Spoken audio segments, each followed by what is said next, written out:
Welcome to The Explainer. Today we're exploring the many faces of a true Chinese megacity, Wuhan. You really can't tell Wuhan's story without talking about its geography. It's sitting right at this critical spot where two massive rivers come together. The Yangtze, which is the longest waterway in all of Asia, and its biggest tributary, the Han River.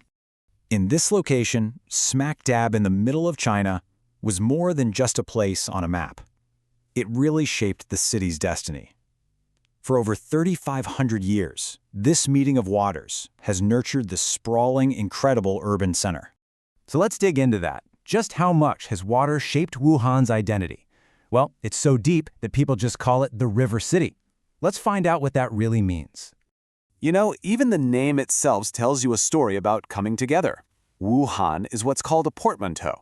It was created by mashing together the names of three separate towns.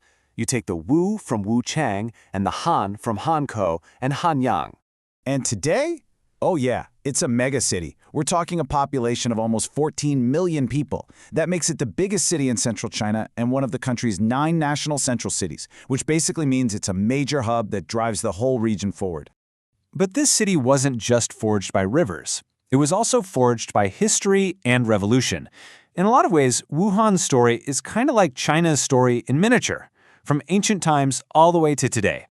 Okay, this timeline really puts it all into perspective. You've got ancient roots going back to 1500 BCE. Then you have cultural icons like the Yellow Crane Tower built way back in 223 AD. But it's also been at the center of huge historical shifts. The Wuchang Uprising in 1911? That's the event that ended China's last imperial dynasty, and it kicked off right here.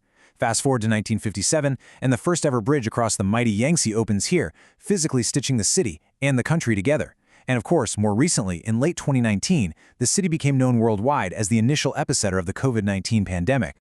So let's go back to those 3 towns we mentioned. Each one, separated by the rivers, developed its own unique personality.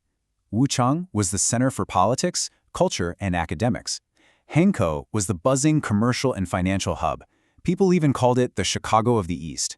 And Hanyang was the industrial engine. Put them all together, and you get the complete picture of Wuhan. Okay, so all that geography we talked about isn't just ancient history. It's exactly what makes Wuhan the ultimate logistical hub for all of China today. It's the foundation of its modern identity. For centuries, it's had this amazing nickname, the Thoroughfare of 9 Provinces. That tells you everything you need to know about its role connecting the country. And with modern technology, that role has only gotten bigger.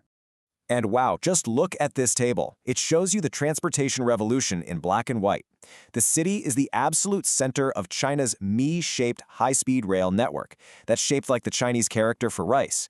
Check out these travel times. A trip to Guangzhou used to be 10.5 hours. Now, it's 3. Getting to Beijing or Shanghai is down to just 3 or 4 hours. It's a total game changer. And it's not just about rail. It's a true powerhouse from every angle. It's one of the country's biggest railway hubs. Its airport is the largest in central China. Its port is the largest inland port on the entire Yangtze. And weaving through it all is a massive metro system connecting everything. Land, air, water, it's all here. So, we've covered the history and the transport, but what's it actually like to live in this bustling city day to day? Well, the city's economy has completely transformed. It started out as an industrial heartland, with places like the Hanyang Arsenal laying the groundwork for China's modern industry. But today, it's pivoted to become a major innovation hub. The East Lake High-Tech Zone is world-famous as the Optics Valley of China, a global leader in things like fiber optics and lasers. Now, let's talk about the weather, because it's a huge part of daily life here. Wuhan is famously one of China's furnace cities. And yeah, that means the summers are long, hot, and seriously humid. Think average highs in the low 90s Fahrenheit, or around 32 to 33 Celsius. It gets intense. And all that summer heat brings a lot of rain. It's a subtropical monsoon climate, and you can see it right here on the chart. July gets absolutely drenched with nearly 10 inches of rain, while the winter months are way drier.